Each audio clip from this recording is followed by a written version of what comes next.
রাজধানীর উত্তরায় রাজধানী উন্নয়ন কর্তৃপক্ষের প্রায় 40 কোটি টাকা মূল্যের একটি প্লট বেদখল হয়ে আছে গত 53 বছর ধরে। রাজুকের কিছু অসাধু কর্মকর্তার যোগসাজশে মূল্যবান এই প্লটটির দখল নিতে পারছে না রাজুক, এমন অভিযোগ করছেন খোদ রাজুকের একাধিক কর্মকর্তা কর্মচারী। স্বাধীনতার পর এ পর্যন্ত বারবার এই প্লটটির হাতবদল হয়েছে, কিন্তু অদৃশ্য এক কারণে রাজুক এই প্লটের দখল নিতে পারেনি। সর্বশেষ এই প্লটের দখলে ছিলেন আওয়ামী সরকারের সাবেক বিদ্যুৎ, জ্বালানি ও খনিজ সম্পদ মন্ত্রণালয়ের প্রতিমন্ত্রী নসরুল হামিদ বিপু। এই প্লটে মন্ত্রীর প্রতিষ্ঠানপ্রিয় প্রাঙ্গণের সাইনবোর্ডও ছিল দীর্ঘদিন ধরে।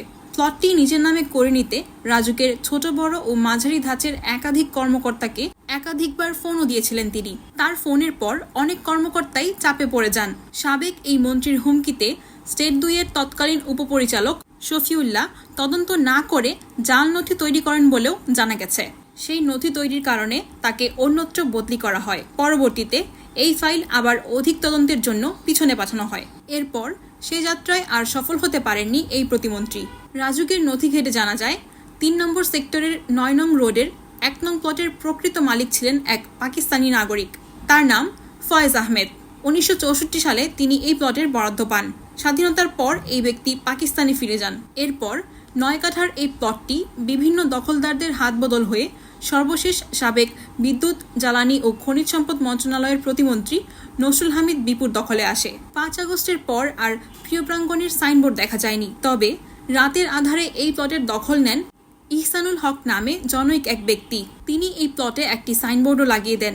সাইনবোর্ডে লেখা রাজুক অনুমোদিত আম মুক্তার নামা সূত্রে এই সম্পত্তির মালিক ইহসানুল হক। প্লটের ভিতরে কর্তব্যরত নিরাপত্তা প্রহরী ইব্রাহিম মিয়া জানান, গত 35 বছর ধরে তিনি এখানে নিরাপত্তার দায়িত্ব পালন করছেন।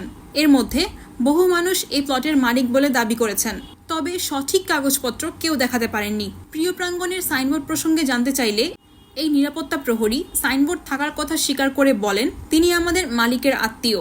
তারা এখানে ভবন নির্মাণ করতে এসেছিলেন। জমিতে মামলা থাকার কারণে তারা পরে চলে গেছেন। আমি আপনার কাজ করে দিতে রাজি। হ্যাঁ, আপনি আমার মালিক, এর মধ্যে তারা থাকবে, তাদের বেতন দেন। আমরা এটাই বুঝি, এর ছাড়া কিছু বুঝি না।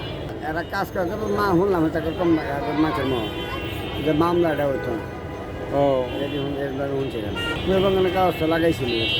এর ছাড়া বহুত লোকাই কেউ তোর আপনি সাফল্য লেখার জানে না। মির্জা সাহেবের কাছে কাগজ আছে না আছে এটা আমার কোথায় না। এবার মির্জা সাহেবের পাওয়ারটা তো তার জন্য হয়ে গেছে। স্থানীয় বাসিন্দারা জানায়, এই প্লটের দখলদার পরিবর্তন হলেও নিরাপত্তা প্রহরীর কোনো পরিবর্তন হয় না। দখলদারদের সহযোগী হয়ে তারা একের পর এক নানা সুবিধা নিচ্ছে। নিশ্চয়ই এরাও ভালো মানুষ নয়। তাদেরকে আটক করে জিজ্ঞাসাবাদ করলেই দখলদারদের রহস্য উন্মোচন হতে পারে। 3 নম্বর সেক্টরে আরো 2টা প্লট আছে, কোনো ফাইল নাই। একদম রাজুকে গেলে এই 2টা প্লটের এগেইনস্টে কোনো ফাইলই পাবেন না, কোনো মালিক নাই। মালিক বিদেশি, কিন্তু এক খাওয়ার জন্য এটা অমুকের রাজুকের লোকদের যোগ সাজসে এরকম একটা চলতেছে আর কি। রাজুকের লোকই করতেছে, রাজুকের লোক ছাড়া তো আসলে হয় না। কিন্তু একবার এই প্রভাবশালীর নাম বিক্রি করে, আরেকবার আরেক প্রভাবশালীর নাম বিক্রি করে। এই 2টা প্লটের তথ্য নিলে দেখবেন যে এই 2টা প্লটের অরিজিনাল কোনো মালিকই নাই। রাজুকে এই 2টা প্লটের ফাইলই নাই, গায়েব। অথচ এই 2টা প্লট, এখানে একটা প্লটের ভ্যালু আছে এটা 8 কাঠা, 8 কাঠার মতো, 9 কাঠা। এটার এই মুহূর্তে দাম আছে 35 থেকে 40 কোটি টাকা। ওই প্লটের মধ্যেও কেউ সাইনবোর্ড দিয়ে রাখছে, দুইজন আনসার বা দারোয়ান পালতেছে বছরের পর বছর, অথচ মালিকানার কোনো প্রমাণ তাদের কাছে নাই। নসরুল হামিদ বিপুর নাম বইলা বিপুর সাইনবোর্ড ছিল, কিন্তু 5 তারিখের পরে প্রিয় প্রাঙ্গণের সাইনবোর্ড নামাই ফেলছে। এহসানুল হক নামে এক লোকের নামে সাইনবোর্ড টাঙ্গানো আছে। প্লটটার বাজার মূল্য 35 থেকে 40 এবং 2 জন আনসার আছে। আসলে প্রকৃতপক্ষে রাজুকে আপনি তথ্য নিয়ে দেখবেন এই প্লটের কোনো মালিকই নেই। যারা ইন্সপেক্টর, যারা তাদেরকে এই যে এরা টাকা পয়সা দিয়ে যে তোমরা এখানে অভিযান চালাইবে না, এভাবে করে আসে আর কি, যে আমরা এক সময় একটা সিস্টেম করব। নসরুল হামিদ বিপুর ট্রাই করছে কিন্তু পারে নাই। 3 নম্বর সেক্টর 9 নম্বর রোডের 1 নম্বর প্লট, 3 নম্বর সেক্টরে আরো একটা প্লট আছে। সরকারের 60-70 কোটি টাকার মানে প্রপার্টি পড়ে আছে। রাজুক ম্যানেজড নির্বিকার, আর কিছু লোক এটারে এই সাইনবোর্ড দিয়া মান্থলি ধরে একটাতে টেম্পোরারি দোকান করে দিচ্ছে, ভাড়া দিচ্ছে, আর এইটারে সাইনবোর্ড দিয়া ওই আনসার দিয়া পালতেছে, আর অন্য কেউ ট্রাই করতেছে। রাজুকের ক তালিকাভুক্ত এই প্লট গত 53 বছরে কেন দখলে নিতে পারেননি, এ বিষয়ে রাজুকের উন্নয়ন নিয়ন্ত্রণ 2 এর প্রধান কামরুল ইসলামের কাছে জানতে চাইলে তিনি এই প্রতিবেদককে বলেন, এই প্লটের মালিক রাজুক।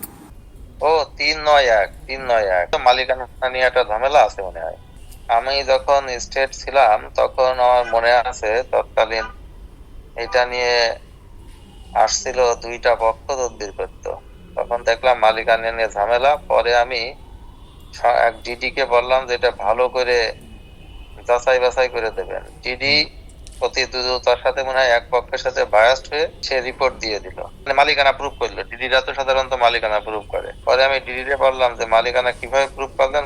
বললো যে স্যার আমি নিজে বাসায় যে কাগজপত্র সব চেক করে মালিকানা প্রুফ করে দিয়েছি। এরপরে আমি বললাম যে এটা আমি বললাম যে আপনাকে স্লো করতে, আর আপনি মানে এটা তৎকালীন ওই যে বিদ্যুৎ প্রতিমন্ত্রী নসরুল হামিদ ছিল, হ্যাঁ উনার লোকের তদবির ছিল। উনিও আমারে ফোন দিয়েছিল, নসরুল হামিদ নিজে আমারে ফোন দিয়েছিল। কিন্তু যেহেতু উনি ফোন দিয়েছে তখন আমি বুঝছি ডাল মে কুছ কালা হয়, তখনই আমি বলছি গোসলো।